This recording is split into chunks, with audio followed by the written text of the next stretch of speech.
Olá pessoal, tudo bem? Sejam todos muito bem-vindos a mais uma videoaula. Hoje é a aula 7 do módulo 8, essa é a última aula do módulo, então hoje nós estamos encerrando o módulo 8. Estamos ali se aproximando, da reta final do nosso curso, então vamos adiante. Hoje nós vamos falar sobre os conceitos legais aplicados à farmácia. Então, nós vamos falar de alguns conceitos dentro de legislação que são muito utilizados e são importantes a gente ter conhecimento para a área da farmácia. Então, o conteúdo dessa aula, vamos falar sobre a lei número 5.991 de 73, vamos falar da resolução número 594 de 2014, vamos dar alguns exemplos de crimes, que são considerados em farmácia e boas práticas farmacêuticas. Então, esse é o conteúdo da nossa aula de hoje. Vamos começar falando sobre a lei número 5.991 de 1973. Essa lei, ela dispõe sobre o controle sanitário do comércio, de drogas, medicamentos, insumos farmacêuticos e correlatos e dá outras providências. Nessa lei, se vocês pegarem ela na íntegra, vocês vão ver que ela tem vários itens que fala. O primeiro item é sobre aquela diferenciação que, inclusive, nós já estudamos. Sobre o que é droga, sobre o que é medicamento, sobre o que é farmácia, drogaria, sobre os estabelecimentos farmacêuticos, certo? E tem outros itens também. Nós vamos trabalhar alguns itens aqui, mais no que refere a comércio e na questão do funcionamento da farmácia. Então, aqui um trechinho só para a gente relembrar que eu tirei de lá, são farmácia, estabelecimento de manipulação de fórmulas magistrais e oficinais, de comércio de drogas, medicamentos, insumos farmacêuticos e correlatos, compreendendo da dispensação e o atendimento privativo em unidade hospitalar ou de qualquer outra equivalente assistência médica. Drogaria, estabelecimento de dispensação e comércio de drogas, medicamentos, insumos farmacêuticos e correlatos em suas embalagens originais. Então, vocês se lembram que é a diferença entre farmácia e drogaria. Nós falamos disso bastante lá no módulo 2. Então, assim, os itens mais importantes que nós vamos trabalhar hoje dessa lei é sobre o funcionamento de um estabelecimento farmacêutico. Então, assim, o comércio de medicamentos, insumos farmacêuticos, será exercido somente por empresas e estabelecimentos licenciados pelo órgão sanitário competente do respectivo estado e município. Então, cada estado e município tem um órgão sanitário que é designado pela Anvisa, no qual compete a ele fiscalizar toda essa questão do comércio e funcionamento dos estabelecimentos farmacêuticos. Então, para que o funcionamento ocorra de qualquer estabelecimento farmacêutico, o que é necessário em termos de legislação, de regularização? Todo estabelecimento deve possuir licença de funcionamento ou autorização de funcionamento, Deve também ter uma licença sanitária e alvará de uso devidamente atualizado. Por que é atualizado? Porque esses documentos, eles têm validade, certo? Tem um prazo de validade do documento, então ele não pode expirar, porque esse documento com prazo de validade expirado significa que o estabelecimento está irregular frente à vigilância sanitária. E esses documentos, eles devem ser afixados em local visível ao público. Geralmente, eles deixam numa espécie de moldura, uma emoldura de vidro, e aí eles deixam visível ao público por quê? Porque eles têm que ter essa transparência de que eles estão licenciados e autorizados para funcionamento. No caso de farmácias de manipulação, também tem que ter autorização especial de farmácias e drogarias.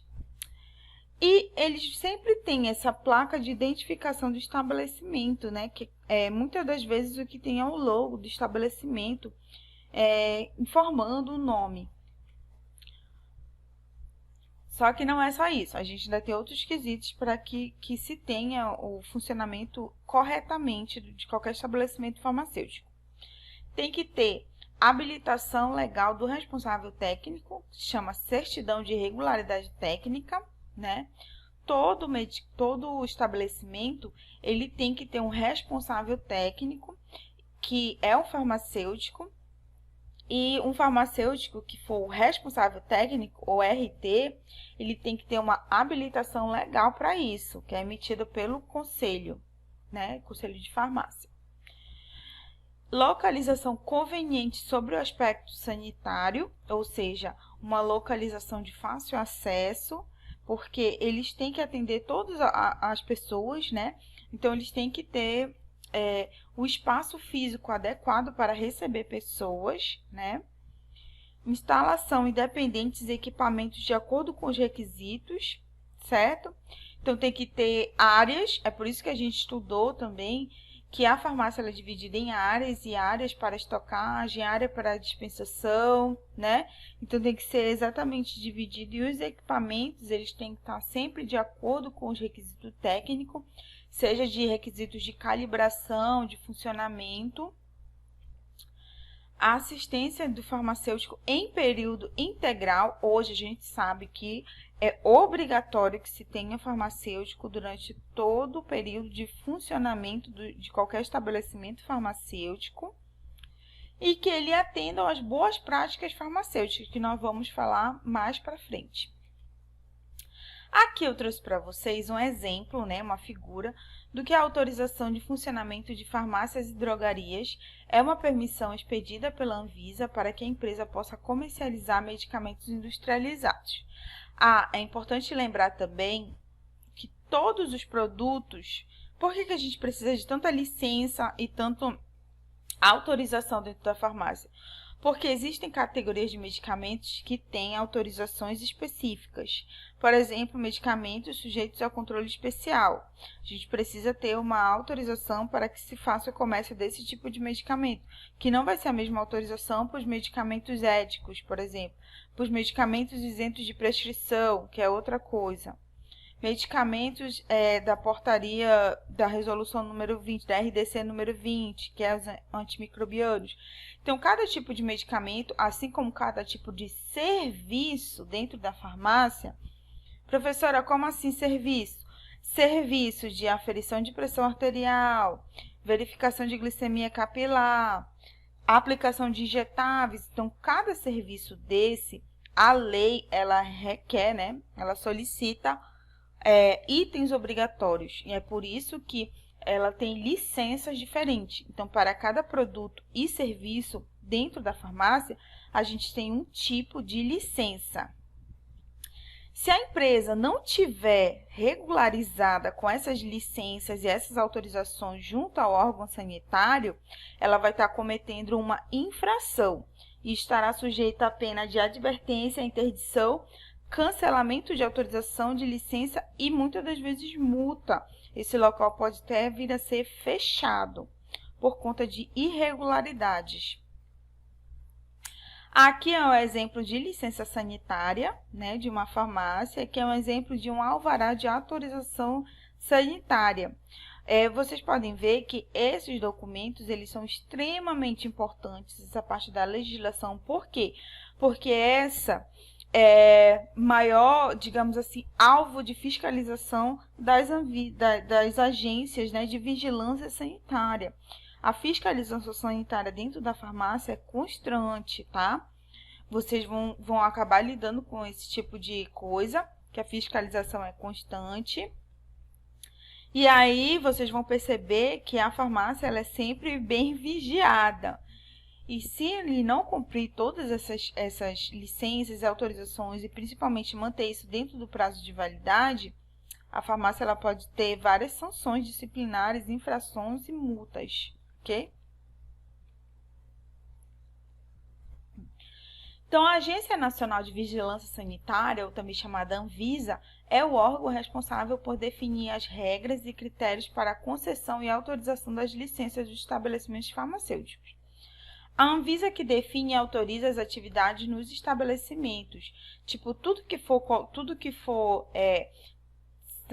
ser realizado de atividade dentro daquela farmácia, a Anvisa ela tem que autorizar, tem que emitir um tipo de autorização. Por exemplo, a farmácia quer começar a fazer imunização. Vocês perceberam que só algumas, nesse período na primeira fase da campanha da vacina da gripe, apenas algumas redes puderam entrar para participar do processo de imunização.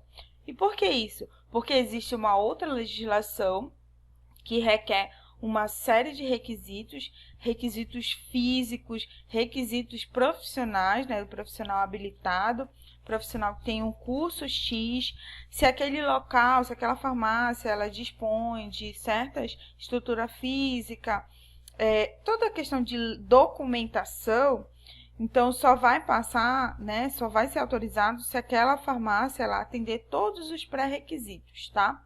Por isso que só algumas farmácias que puderam participar do processo de imunização. Isso, na verdade, já é algo que vem sendo discutido há muito tempo, mas o que falta? Regularização em termos de legislação, ok? E a Anvisa, ela cobra muito isso.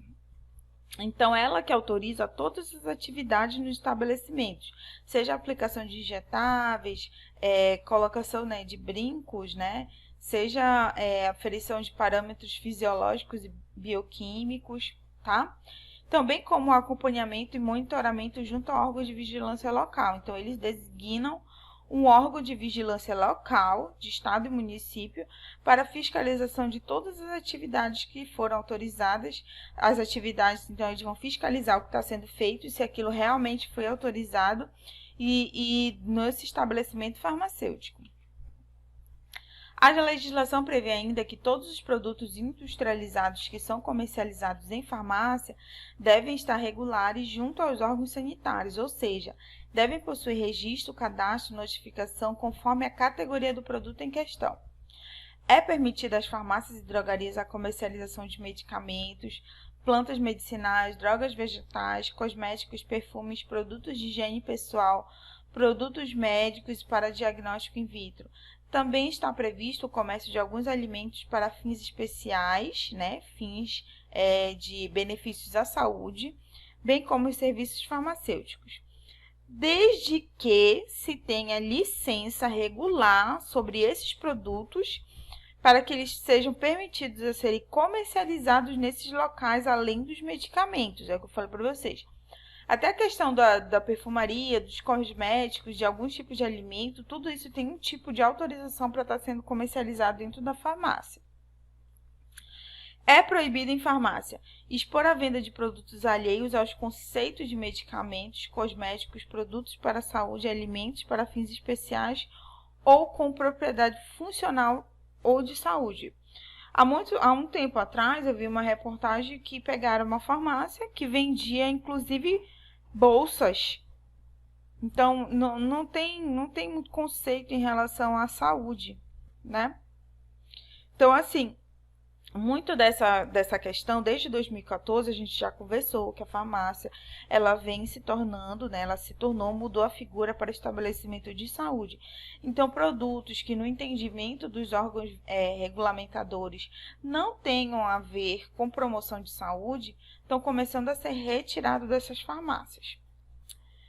É proibido também prestação de serviços sem devida autorização sanitária. Falei para vocês, eles prestarem tipo de serviço que eles não estão autorizados a realizar. O uso de aparelhos e procedimentos de uso médico ambulatorial. Fazer procedimentos que requer maior complexidade, né? E que requer uma estrutura ambulatorial de um pronto-socorro, por exemplo. Então, isso não é permitido. Ok? Então, aqui a gente encerra essa primeira parte, né, dessa legislação anterior. E nós vamos estar falando de uma segunda lei, né? No caso aqui é uma resolução. Resolução número 594 de 2014.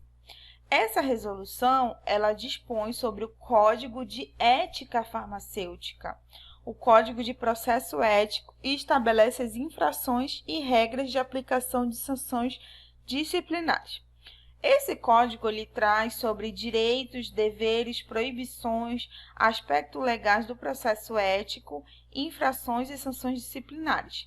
Mas nós vamos trabalhar aqui apenas direitos, deveres e proibições. Por quê? Porque essas outras características elas são mais específicas do serviço do farmacêutico, né, da profissão farmacêutica. Esse código de ética, ele é um código de ética da profissão farmacêutica, mas vocês, quanto a profissionais de saúde que vão estar atuando junto ao farmacêutico, é importante que vocês conheçam alguns conceitos sobre esse código de ética. Na minha opinião, eu acho muito importante, porque vocês vão ser profissionais dentro da área farmacêutica. E vocês devem conhecer algumas questões, alguns quesitos muito importantes, né? Noções de código de ética farmacêutica, tudo que você precisa saber. O código de ética, né, não só farmacêutica, mas um código de ética de uma determinada profissão ou uma determinada empresa, é um documento que busca expor os princípios e a missão de uma determinada profissão ou empresa. Seu conteúdo deve ser pensado para atender às necessidades que aquela categoria serve e representa. Então, toda profissão ela tem um código de ética. O Código de Ética Farmacêutica contém as normas que devem ser observadas pelos farmacêuticos e os demais inscritos no Conselho Regional de Farmácia no exercício do âmbito profissional, inclusive nas atividades relativas ao ensino, pesquisa, administração de serviços de saúde, bem como qualquer outra atividade em que se utilize o conhecimento advindo do estudo da farmácia em prol do zelo pela saúde. Então, para vocês verem, esse é um trecho que a gente retira do Código de Ética. E aqui ele vem falando, né, que o envolvimento em relação à ética farmacêutica, ela não é só para o farmacêutico. É para qualquer pessoa que está ali dentro da área farmacêutica e que tem o conhecimento do estudo de farmácia. Como, por exemplo, nós estamos fazendo, tá? Então, a gente já falou que é ética lá no início do curso, já trabalhamos os conceitos de ética, o que é um trabalho ético, certo? Então, aqui nós estamos direcionando para a ética farmacêutica. Vamos falar sobre os direitos. Quais são os direitos que estão ali, alguns direitos que estão previstos nesse Código de Ética? Primeiro, exercer a sua profissão sem qualquer discriminação, exigir dos profissionais de saúde o cumprimento da legislação sanitária, recusar-se a exercer sem condições dignas de trabalho ou que possa prejudicar o usuário. É um direito ser valorizado e respeitado, ter acesso a todas as informações técnicas relacionadas ao seu local de trabalho, que é a questão da transparência, né? E é um seu direito decidir justificadamente sobre o aviamento ou não de qualquer prescrição. Vocês já são conhecedores da legislação, principalmente aquelas de controle especial e antimicrobianos, então vocês já têm capacidade técnica de identificar algum erro, certo? E decidir sobre o aviamento dessa prescrição. Junto ao seu profissional farmacêutico, que é a pessoa que vai estar ali representando, né, o seu superior dentro daquele estabelecimento.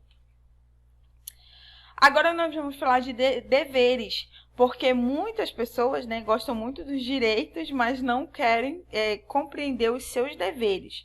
O seu dever é o que você deve fazer. Comunicar os fatos que caracterizem infringência, questões irregulares, né? Respeitar o direito de decisão do usuário sobre o seu tratamento, preservar os legítimos interesses da profissão e da saúde, respeitar a vida e o meio ambiente, contribuir para a promoção, proteção e recuperação da saúde. Proibições, o que é proibido. Deixar de prestar assistência técnica efetiva ao estabelecimento com o qual mantém vínculo profissional, realizar ou participar de atos fraudulentos, obstar ou dificultar a ação fiscalizadora ou desacatar as autoridades, principalmente a autoridade sanitária, né? Você dificultar a ação da autoridade sanitária basicamente é inaceitável. aceitar a interferência de leigos em seu trabalho. Por quê? Porque vocês são pessoas que estão sendo formadas, certo?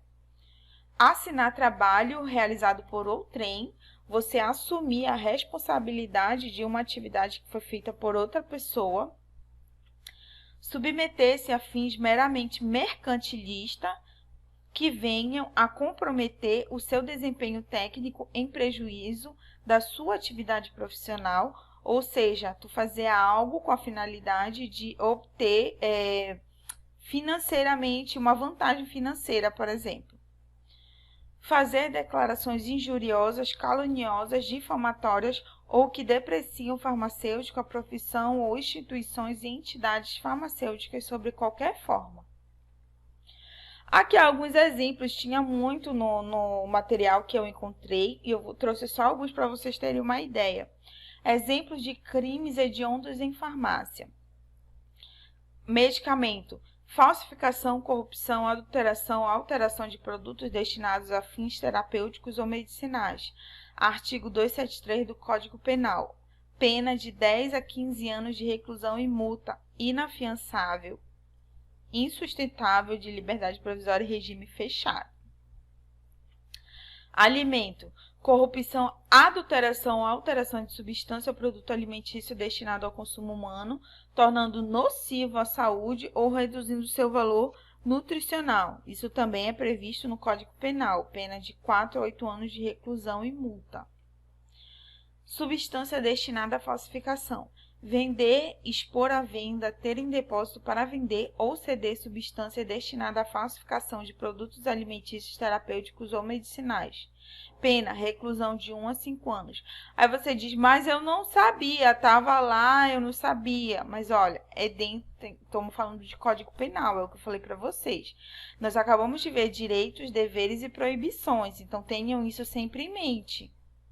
Você ficar omisso frente a uma situação irregular faz de você também culpado, basicamente.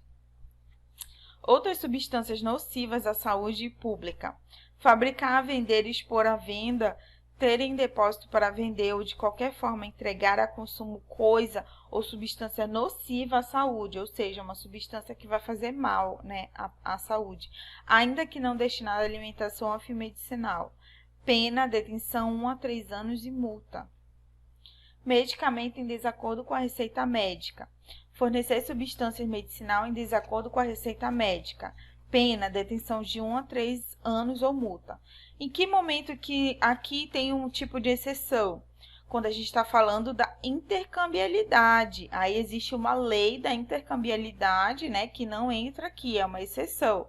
Até porque a intercambiabilidade, muitas das vezes a gente registra, e são só aqueles medicamentos previstos na lei da intercambiabilidade, tá? Que não entra aqui. É, digamos assim, você trocar totalmente uma receita, ok? Isso também é um crime. Exercício ilegal da medicina, arte dentária ou farmácia. Muitas das vezes muitas pessoas acabam fazendo exercício ilegal da profissão, né? Exercer, ainda que a título gratuito, viu? A profissão sem autorização legal ou exercendo os limites. Pena, detenção de 6 meses a 2 anos. Se com fim de lucro, aplica multa também. Então, prestar muita atenção, né, para a gente não acabar exercendo ilegalmente os preceitos e as atividades do profissional habilitado. Então, nós vamos estar agora na última parte dessa aula, que vamos estar falando sobre boas práticas farmacêuticas. As boas práticas em farmácia representam um meio de fazer cumprir a obrigação do profissional farmacêutico de garantir o fornecimento de produtos e serviços para a saúde com qualidade e segurança. Vamos falar um pouco sobre definição. Segundo o Formulário Nacional da Farmacopeia Brasileira, a gente tem uma definição do que seria boas práticas em farmácia. Parte integrante da garantia da qualidade que assegura que os produtos são consistentemente manipulados e controlados em conformidade com as normas de qualidade. Então, a gente tem uma palavrinha que está ali associada a boas práticas em farmácia. Boas práticas em farmácia está relacionado com garantia da qualidade. Dentro das boas práticas de farmácia, a gente tem o documento mais importante, que é chamado Manual de Boas Práticas Farmacêuticas. Todos os procedimentos previstos na legislação devem ser redigidos na forma de um manual, que é chamado de Manual de Boas Práticas específico para um estabelecimento. Ou seja, não é o mesmo manual que vai seguir para cada estabelecimento, para uma farmácia X, Y, Z. Cada farmácia, ela tem que ter o seu manual. Esse manual ele deve ser redigido e aprovado pelo farmacêutico responsável técnico.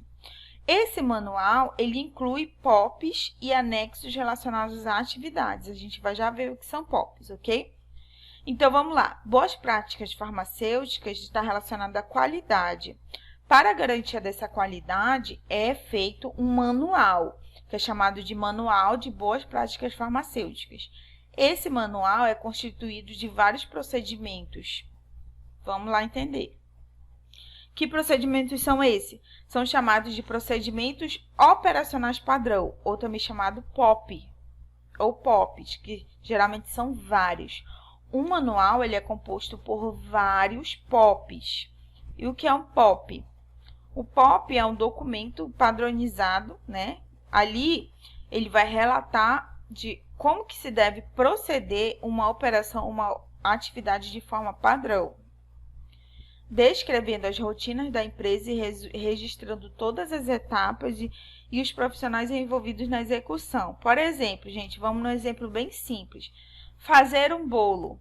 Não existe uma receita, tanto disso, tanto daquilo outro. Misturar, levar ao forno. Então, você está descrevendo as etapas de uma atividade e aquilo tem que ser realizado de forma padrão. Todo mundo tem que fazer daquela mesma forma para que o bolo saia igual, o mais semelhante possível de todos. Então, isso poderia se assemelhar a um POP, né? É a padronização de uma operação, de uma atividade. Esses POP devem ser aprovados, assinados e datados. Devem estar previstas atualizações periódicas do manual e dos POPs, bem como formas de treinamento. Todos os funcionários da farmácia vão ser treinados pelo farmacêutico dentro desses POPs, certo? O que um POP a gente pode falar? A gente tem um POP para cada coisa. Por exemplo, um POP para manutenção das condições higiênicas e sanitárias do ambiente, um POP de limpeza, um POP de organização, um POP de aquisição, recebimento e armazenamento de produtos de comercialização permitida. Outro POP que vai falar sobre a exposição e organização dos produtos lá na área comercial. Um POP de dispensação, sempre tem. Um POP destinado a o que se fazer com produtos com prazo de validade vencido. POP de produtos vencidos. POP sobre destinação de produtos próximos do vencimento. Tem também POP de prestação de serviços farmacêuticos permitidos, quando houver naquele local. Um POP de utilização de materiais descartáveis e sua destinação. Professora, só pode ter POP disso? Não. Isso fica a critério da empresa, fica a critério do farmacêutico. Qual uma atividade dentro daquela farmácia que ele precisa padronizar, ele vai criar um POP. Então, o manual, ele descreve o que se faz dentro da farmácia e drogaria. Dentro do manual, a gente tem vários POPs, certo? Cada atividade tem um POP, como a gente falou ainda há pouco. Então, o procedimento operacional, o POP, ele já descreve como faz, o passo a passo. Aqui é um exemplo, né, de um manual de boas práticas, ele vem identificando o estabelecimento e tudo, funcionamento. E aqui é um exemplo de POP, POP de dispensação. Então, ele diz quem que vai executar, quais os materiais que você necessita para executar e como é o procedimento da execução. Então, isso aqui é um procedimento padronizado para dispensação. Uma vez que você é treinado nesse POP, no caso todo mundo vai ser treinado no POP e no manual, não significa que você vai lá fazer uma atividade errada e dizer que não sabia, porque você sabia, porque você foi treinado para isso, ok? E qual a importância do Manual de Boas Práticas e os POPs? O manual e os POPs são documentos obrigatórios. Devem ser disponibilizados quando solicitados pelos órgãos sanitários, né, lá na questão da fiscalização. Através de um POP bem elaborado, é possível a identificação de falha e a implementação das medidas corretivas no processo, né, no processo de falha, evitando prejuízos à saúde dos usuários e respectivas sanções legais cabíveis. Também facilitar a execução das atividades dentro da empresa, para isso que é muito importante o POP. O estabelecimento deve manter registros de treinamento do pessoal, então todo mundo tem que ser treinado, isso vai ser, todo mundo vai assinar. Quando tem serviço farmacêutico, o farmacêutico ele tem que emitir uma declaração do serviço, divulgação dos conteúdos do POP, manutenção e calibração dos equipamentos, também é do farmacêutico, né? Principalmente aqueles termoigrômetros que a gente falou lá, assim como também os aparelhos de refrigeração, tudo. Então, esses documentos devem ser mantidos durante 5 anos à disposição da autoridade sanitária. A importância desses documentos não deve se restringir ao cumprimento de uma determinação legal, mas antes visa segurança do processo, tá? E quem que vai se beneficiar basicamente com a segurança e padronização do processo? O usuário, basicamente, daquela farmácia. Ou seja, quando você tem um POP, quando você tem todo mundo treinado, você pode garantir a qualidade da execução das atividades daquele estabelecimento. Então, como o Manual de Boas Práticas sempre atualizado, fica fácil identificar e resolver qualquer problema em algum dos processos da farmácia. E saber elaborar o manual, que é o farmacêutico que faz, é um grande diferencial para o profissional da farmácia. Então, gente, essa foi a aula de hoje. É uma aula bastante simples, né? E eu acredito que muita gente compreendeu alguns conceitos. Caso tenha ficado alguma dúvida, entre em contato comigo. Leiam a apostila, façam os exercícios para vocês participarem.